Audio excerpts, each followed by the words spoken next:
Hello, friends. Today I am joined by Katie Stewart. Katie has a master's degree in communications and is a professional writer and certified editor with over 12 years of experience. She also has extensive social media book marketing experience and relationships with several New York publishing houses, curating her own platform across social media sites as a trusted voice in the book review world.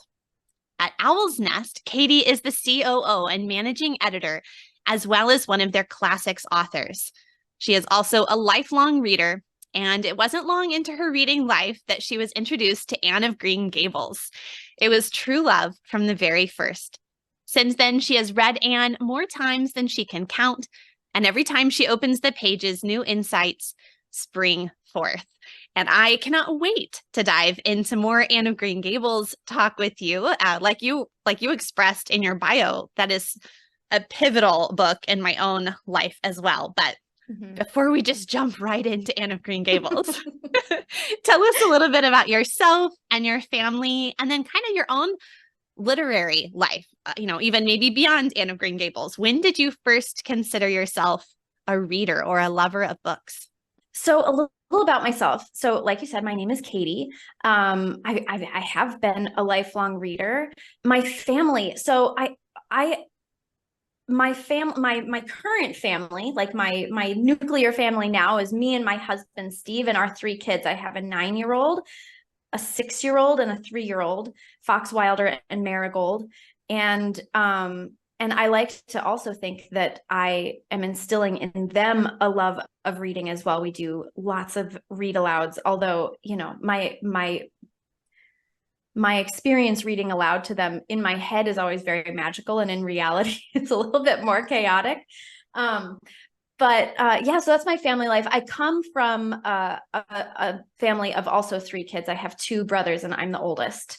So my family and then the family that I come from are switched. In my family, I'm the oldest with 2 younger brothers. And then in my family now, I have 2 older boys, and then my youngest is a girl. So, in my own literary life, my mother instilled a love of reading in us. She read aloud to us so much as a kid. And it's hard for me to remember, like, when I first started to love books, because they were always a part. Actually, you know what? I take that back. I remember being 3 years old, and I had this really beautiful copy, an illustrated, like a picture book of Cinderella by Susan Jeffers. And it was so beautiful. And I was probably about 3 at the time. And I remember going to my mom. My mom read that book out loud to me so many times that I assume I had memorized it.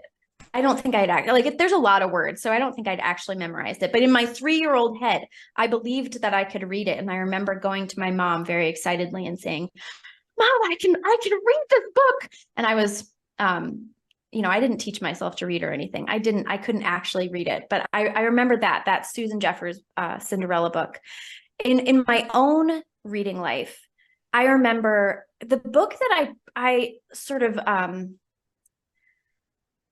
give a lot of credit to turning me into a reader was Roald Dahl's Matilda. I read that book probably when I was in 2nd grade. I was a pretty strong reader, and I probably read that in 2nd grade. And I remember falling in love with it, and I would just read it over and over and over and over again. I'd read it in a day, and then I would read it again the next day.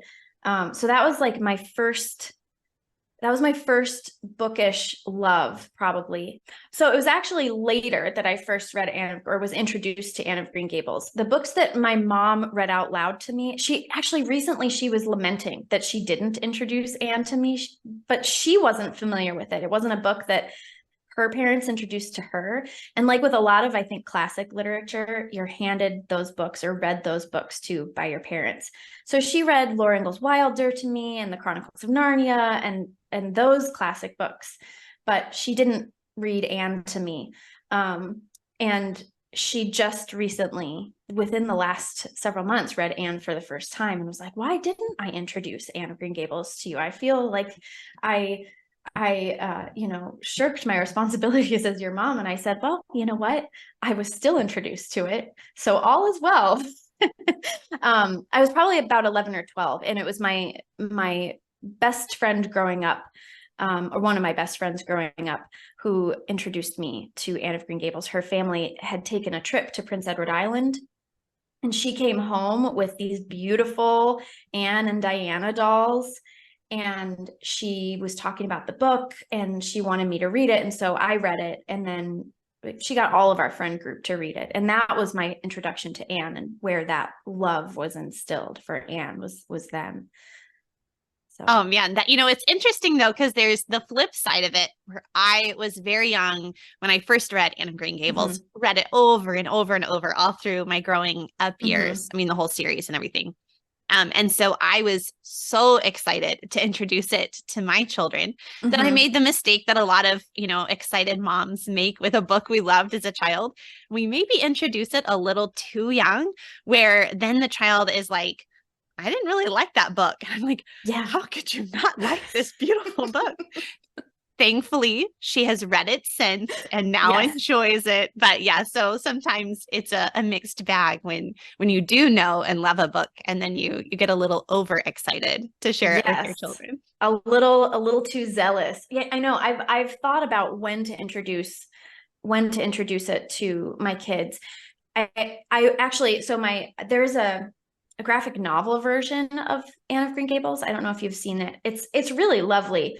And my son read that a few years ago, and that it made a big impact on him. A graphic novel is a totally different format, totally different reading experience.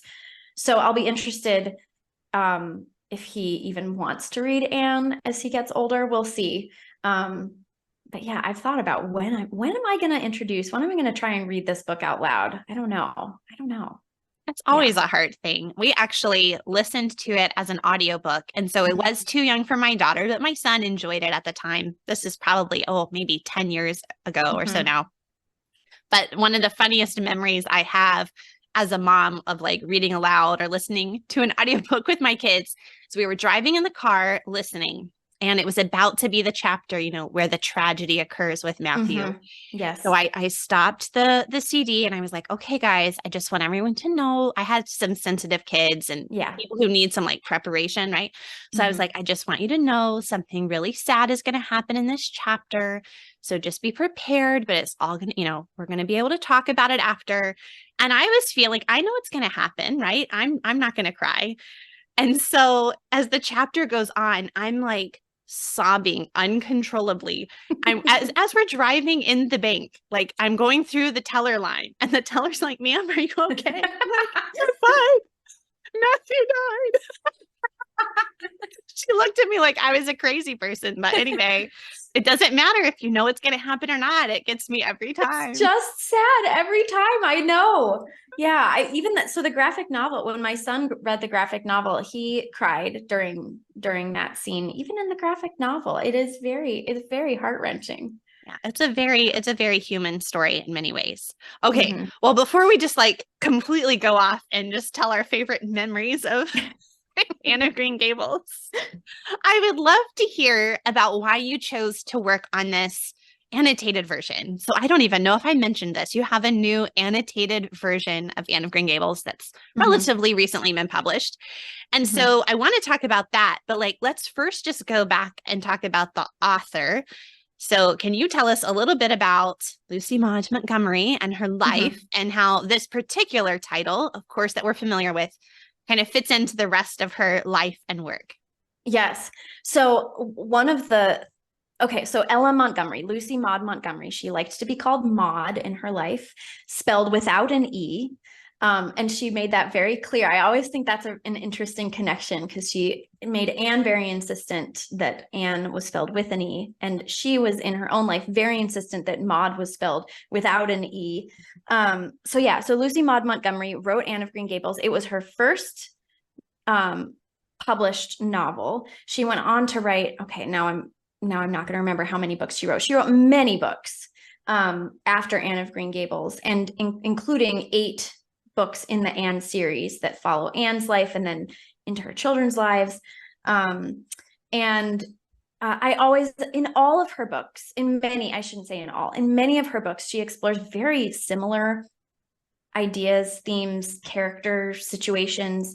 A lot of her books deal with some form of orphanhood in a way, or if not orphanhood, if the character is not an orphan, they are certainly dealing with some sort of family situation, family circumstance that is difficult. And I usually, when I first read about Lucy's life, it was actually in the middle grade biography by Liz Rosenberg called House of Dreams. And I remember finishing that book and thinking, oh, Lucy or Maud really, in all of her stories, seemed to be working out her own childhood trauma.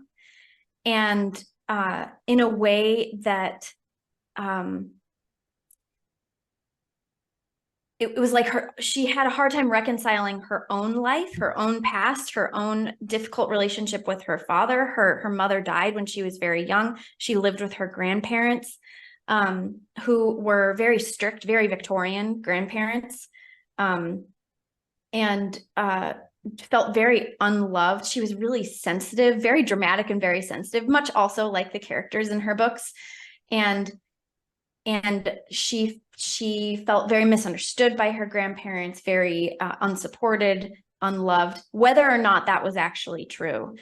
And I think in many ways it may have been, but also we only have her account, her journals that tell us about her experience with her grandparents. I feel like I'm rambling a little bit, but yes, she wrote she wrote lots of poetry before Anne. And it was when you learn about her life and then you read Anne of Green Gables, or you read the Emily books, or the Blue Castle, or I mean really any other of her books, you can see portraits of her own life, but they usually end so much more happily than she viewed her own life. She led a very sad life with lots of mental illness, and it's really tragic to read about her life, actually, when you read these beautiful, beautiful books that she put into the world. Yeah, I actually recently read House of Dreams, the biography you mentioned. My teen daughter read it first and then told me I needed to read it as well. And it was so sad to read how tragic and broken and isolated in many ways her own life was. But then it made me appreciate this hope that she didn't lose in her stories, and how she was able to take these very hard things and difficult emotions and mental illness and be able to then craft these beautiful stories that have given hope to people for generations since, in the midst of challenging situations. Yeah. So if anyone wants to know more about her, I would encourage you reading that biography. I probably wouldn't give it to a child. It was odd to me that it was in our juvenile biography section. Especially depending on if you have a sensitive child, I wouldn't necessarily hand it to a child, but definitely for teens. Exactly. Because her life is so dark and ends very tragically, I would not hand it to a young. It is interesting that it's when it came out, it was marketed as middle grade, but I would say really it is more teen probably than middle grade. Reads more teen and thematically is more teen. Yeah, it's a difficult book, but you can really see. But yeah, that is actually one of the things that I was really struck with, and I sort of mentioned it, but you touched on it even more when I read it. It made me appreciate the beauty that she put into the world, even though she herself was so tortured. And you can see glimpses of that, but it's like she was like working out her own. It was like she wanted to write a world that she hoped for herself, that she never got. That's sort of the what I took from it when I read the book. And it made me so desperately sad for her, but also so grateful for the books that she wrote. I think now, having read the biography and knowing more about the author, I will read the books in a different way. And there's a bit of a loss of some innocence of how I will read the books. But I'm also thankful for that. That doesn't mean that, I want my 9-year-old to have that experience reading the book. But I think as an adult, I think I will understand them in a deeper way. So I'm looking forward to rereading them now, knowing more about the author. Yeah. Yeah. There's But also an adult biography that I'm not going to remember the name of off the top of my head, but for adults looking to really dive into her life, it's like it's like the most, it's like the most well-respected biography of her life. It's really going to bother me that I can't think of the name of it right now. well, if you think of the title, you can send it to me and I can add it to the show Okay. notes when we're Yeah. done. Yeah. Yeah. Okay, so specifically related to the book Anne of Green Gables, what are some of the themes that particularly draw you to that title? And why do you think it is still relevant and worth reading for modern readers, rather? Yeah, well, I think there's value. I mean, beyond Anne of Green Gables itself, I think there is value in all of the classics. The classics are classics for a reason. And even if there are things that are a little bit unsavory that we find in them, I still think they're worthwhile because they represent a time and place in history with authors from a certain time and place in history, and we can learn a lot from their experience and the stories that they tell. So, I'm a big proponent of the value of modern readers reading classics, because usually they're telling a story of the human experience that is relatable no matter the generation that is reading it. And really, that is so true of Anne of Green Gables. It is in so many ways a classic Bildungsroman, right? It is a coming of age story about a girl finding her place in the world, figuring out who she is, what she wants, and working out her relationships with her friends and her family, found family mostly. It's a coming of age story that's relatable to everyone, to all teenagers from all time, because teenagers, even though the concept of teenagers didn't exist during Anne of Green Gables' time, the age is tumultuous no matter when you lived. And I think that it's very relevant to teenagers. And I would also say that Anne is a really unique story, I think, for Victorian literature, because a lot of Victorian books for kids written at the turn of the century or before were very moralistic. And one of the things that I love about Anne of Green Gables so much is that Anne isn't a perfect character, and she's not meant to be a perfect character. None of the characters are perfect. Well, maybe except Matthew, but even Matthew has some foibles, and I so appreciate that. Like, Anne makes mistakes. The whole book is her making mistakes and learning and growing from her mistakes and becoming wiser. But even at the end of the book, she still has growing to do. I love that Ellen Montgomery created a character that is believable, because she isn't perfect. She has a raging temper. She holds a grudge, and yet she is so winsome and lovable, and I love her for that. I love her for her imperfections. And not just that. I mean, I know there are some people who read Anne of Green Gables as an adult and find Anne Shirley really annoying because she talks all the time and she uses big words. And hey, it's me. I know, me too. I don't relate to their annoyance, because I relate to Anne so much. And even if those things are annoying about her, it's one more thing that makes her a more realistic character. Some of the themes, though, that I love about Anne are things like friendship, beauty. I know there is not another author that I have come across that writes about the natural world and the beauty of the world better than Ella Montgomery. She is just the most. Her descriptions of Prince Edward Island are so beautiful and lush. I could just live in those descriptions. Like, sometimes if I'm reading it, I'll just reread those descriptions over. And I'm not someone who loves to read descriptions of the natural world in most of my books, but Ella Montgomery can really turn a phrase when it comes to her descriptions. So beauty, and Anne is preoccupied with beauty and what beauty means and whether or not she's beautiful. And I think that makes her very vain. Actually, she's very vain, even though she thinks she's not beautiful. Her obsession with her lack of beauty is itself vanity. So yeah, beauty, friendship, family. As an adult, one of the things that as you grow up, when you read children's literature as a kid, right, you always focus on the kids in the book. But as you grow up, especially I read Anne and loved Anne as a child, and then I've continued to read it as I've aged, and now reading it, I always am struck by Marilla's growth, especially. And so the theme of growing and changing goes beyond just Anne and includes Marilla too, and Matthew. Mm-hmm. Yeah, I think that's one of the things I love about returning to my favorite books from childhood as an adult.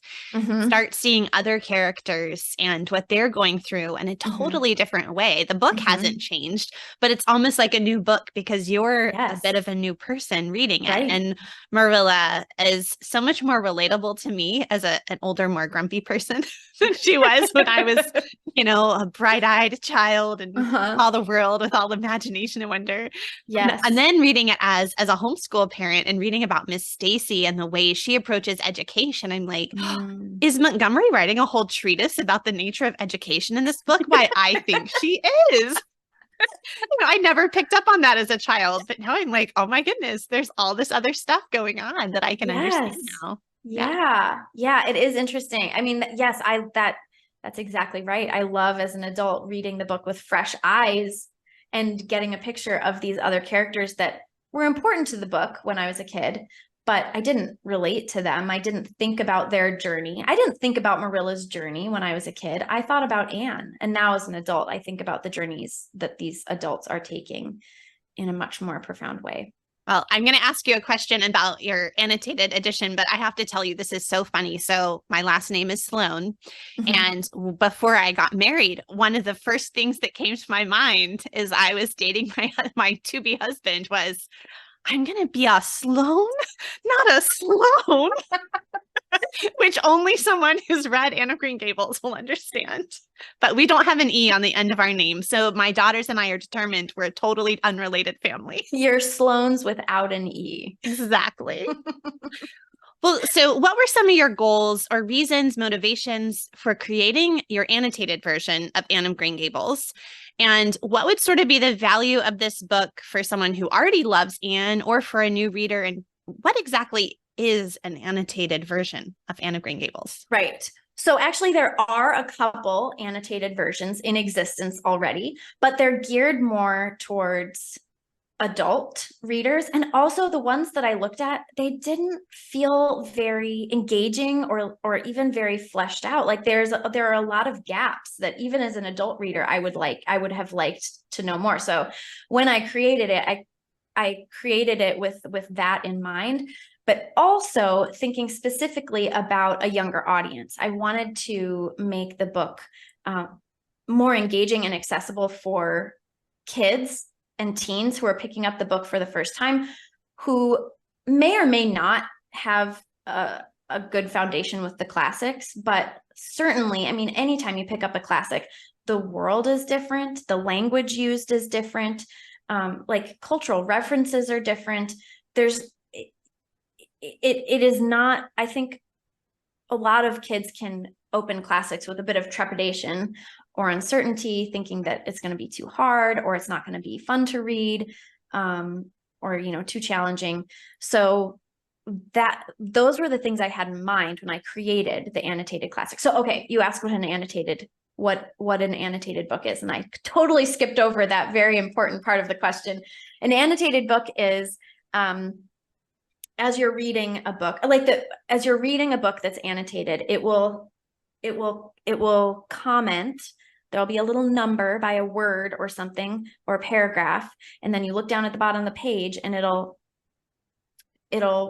elucidate something about that text. So it'll either define a word or it will give a little bit of historical context, or it will, in my annotated edition, I also give some personal anecdotes, or let's see. I mean, that's very broadly the kind of thing that an annotated classic would do. So,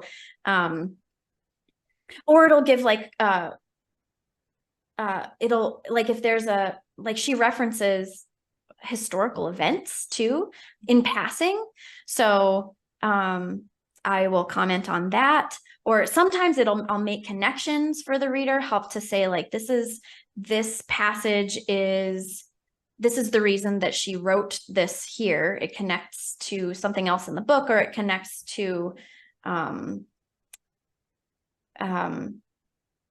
it is some sort of literary device or something like that. So there's lots of ways that an annotated classic can sort of illuminate things for the reader, make it a more engaging experience, or help the reader so that they don't feel so out of water.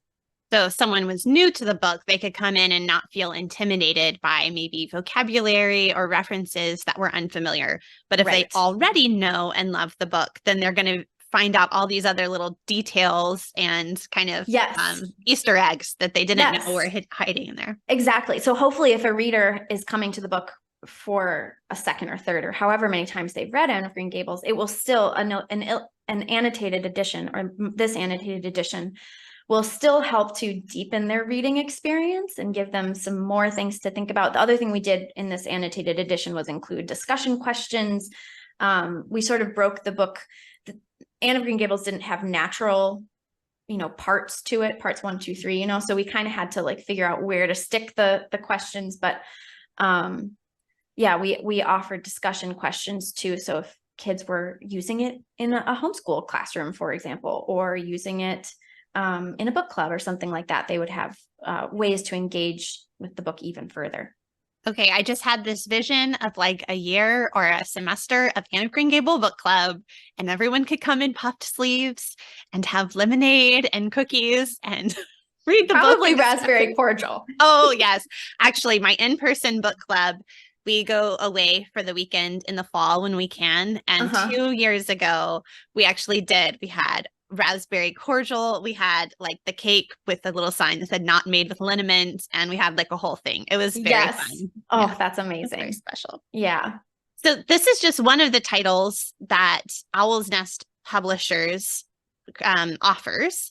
So I was I hadn't really heard about your publishing company until about a year ago. I've listened to some of your podcast episodes, but can you tell me a little bit about how Owl's Nest Publishers came to be, and kind of what's the vision of the company for the books you're going to publish, and what makes you different from other publishers? Yes. So my best friend Karen and I, we'd been talking about creating a publishing house, starting a publishing house for a long time. And a couple of years ago, we were talking, and we were lamenting the state of the publishing industry, especially for mostly teen, but also somewhat middle grade and more middle grade books. And one thing there's a lot of things that we could lament about the state of publishing for young people, but one of the things that we saw was a real gap in the in-between stories. So books that sort of bridge those middle grade years and YA. YA right now is a whole thing. And it's really just for adults, but it's really for adults. Exactly. And most of the teen characters are like 17 or 18 years old. So they can be put in very adult situations and make very adult decisions.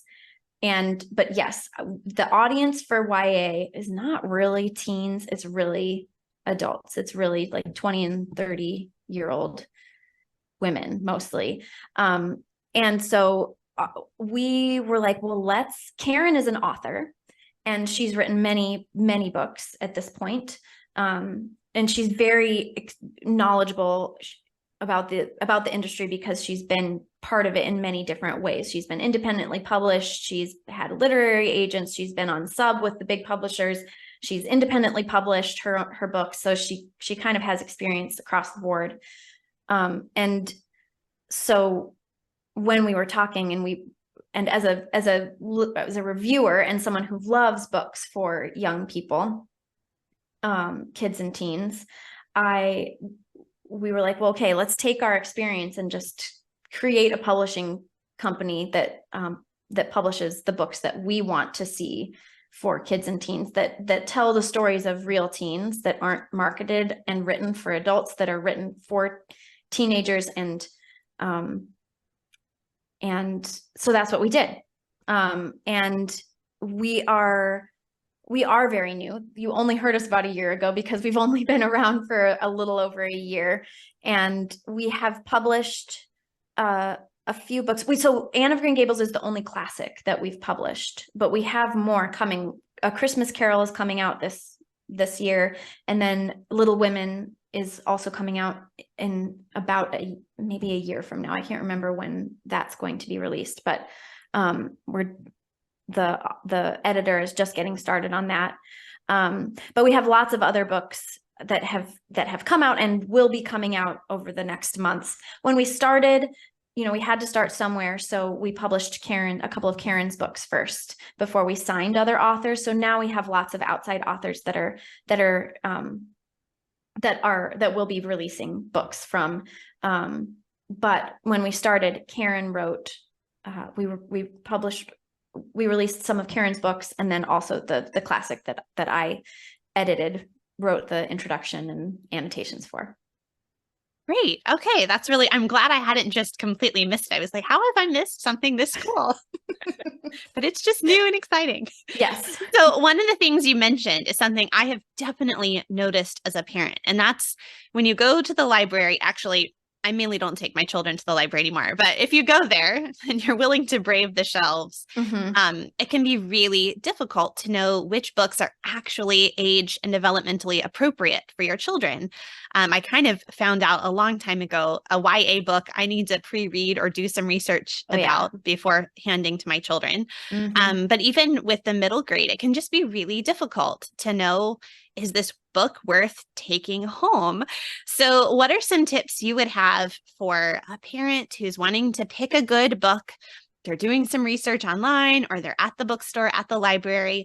Are there some questions we can ask, or how can we decide if a book is worth taking home for our middle grade or our teen readers? Oh my gosh. I mean, this is such a hard question because I feel like I'm muddling through this myself as a parent.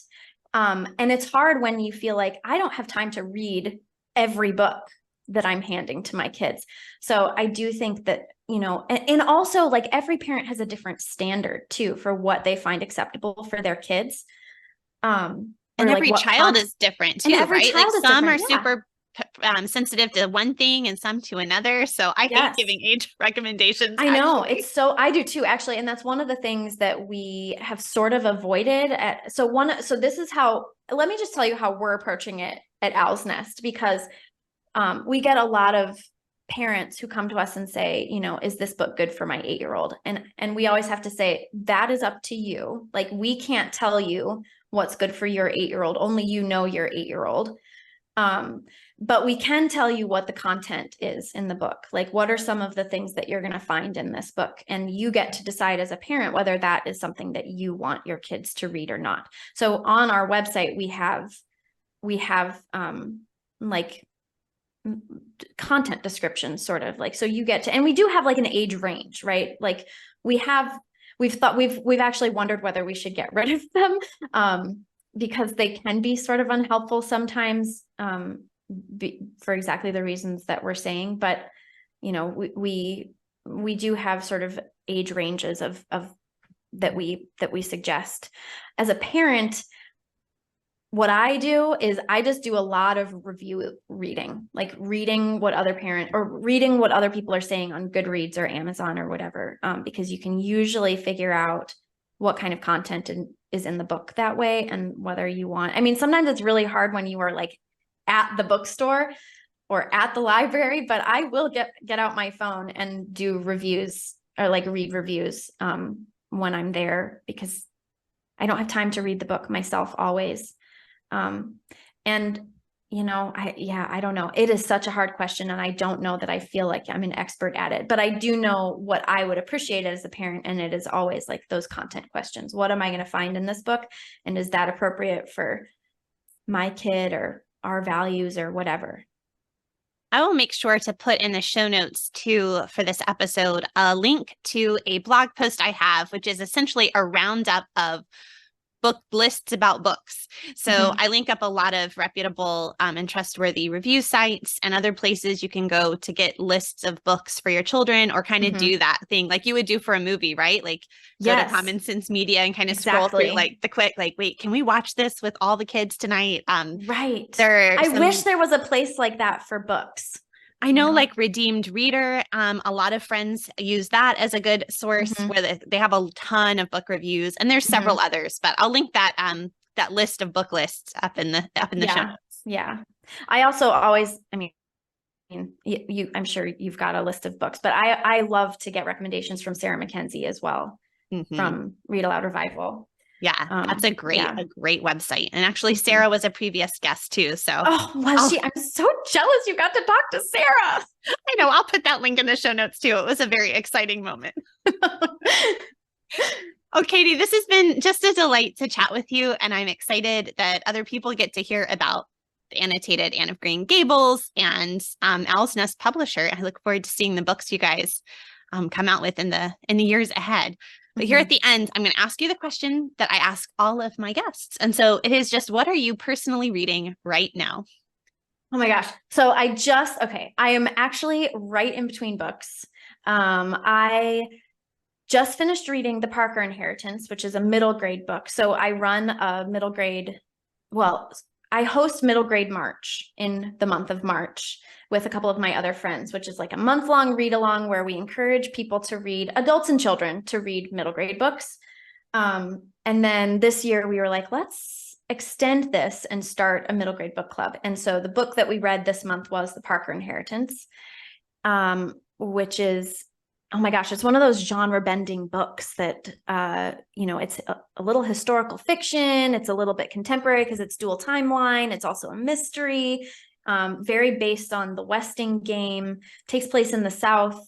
So the previous timeline takes place like around the Jim Crow era, and then modern day is modern day. And then, anyway, it was good.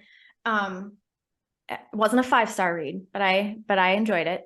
And then I think I'm going to pick up next a book called The Secret Book of Flora Lee by Patty Callahan Henry. And she wrote Becoming Mrs. Lewis, I'm pretty sure.